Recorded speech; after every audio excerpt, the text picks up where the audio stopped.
All right, so some new news just came out as I was doing the UFC Fight Night card. Nate Diaz and Mike Perry signed with Netflix in order to do an MMA fight on the same card as the Gina Carano Ronda Rousey fight.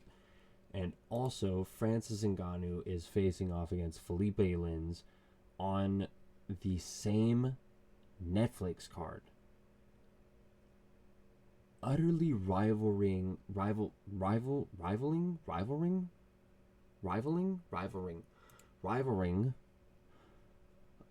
Arnold Allen and Michael Zalcosta on the same week, which is absolutely insane to think about. I'm just going to go over what my thoughts are on this entire thing. So it just came out, Nate Diaz, Mike Perry, MMA fight, Netflix, May 16th.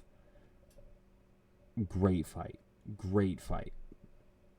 Mike Perry, although had a very shoddy career in MMA, has been able to have a resurgence with bare knuckle and Misfits boxing. He did have the loss against Jake Paul, which, I mean, it's boxing. But he went up against a bunch of people in bare knuckle, was able to revitalize the entirety of the sport of bare knuckle boxing, and now he's facing up against Nate Diaz, who arguably should be the BMF title holder if my predictions were right at the time.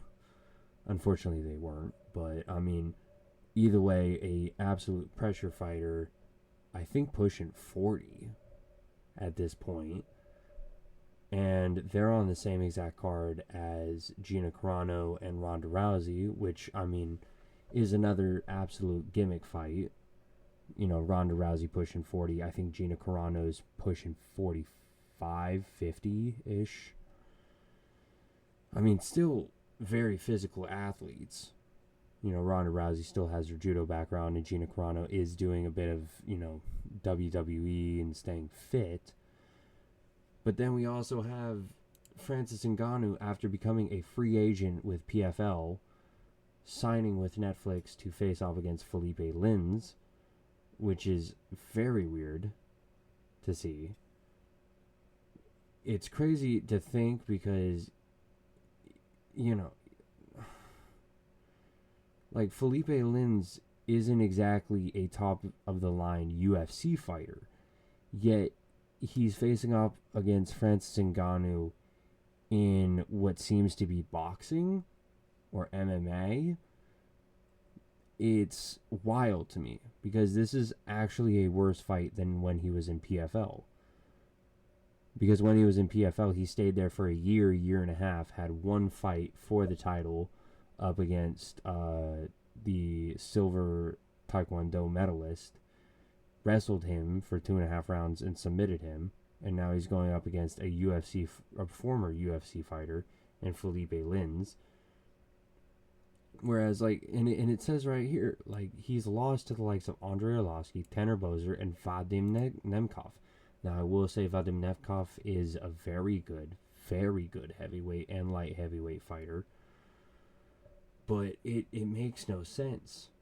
Now, when we see this, I see the strategic move on this, because it puts them on the front page of the week. It goes on May 16th, and when you look at the UFC Fight Night cards, the UFC Fight Night card that's coming up on that week is Arnold Allen versus Michael Zalcosta in the Apex Center, which only has that fight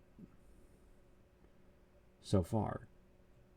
And it's in the Apex Center. So they're going to have front and center media coverage the entire week.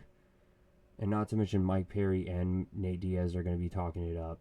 Gina Carano and Ronda Rousey are going to make enough name for themselves on the card. And then we got Francis Ngannou then signing on there. So it's going to get more numbers on that week than the UFC card, which is crazy to think about, because that means that the UFC finally has some sort of competition. You know, if they're able to pull, let's say, even 350,000 live viewers, that still would be more than what the UFC Fight Night card would have so far. if Arnold Allen and Michael Zelcosta is the main event of a UFC Fight Night card in the Apex Center in Las Vegas, they're gonna pull maybe 250,000, maybe 300,000. This is gonna do at least 350 to the millions, maybe, because it's also on Netflix. I'm still thinking in pay-per-view numbers, but it's very interesting to see. I think that this card is gonna actually rival even the White House card, but we'll have to see how it goes. So I just wanted to put this out real quick. I guess I'll catch you guys in the next one. Peace.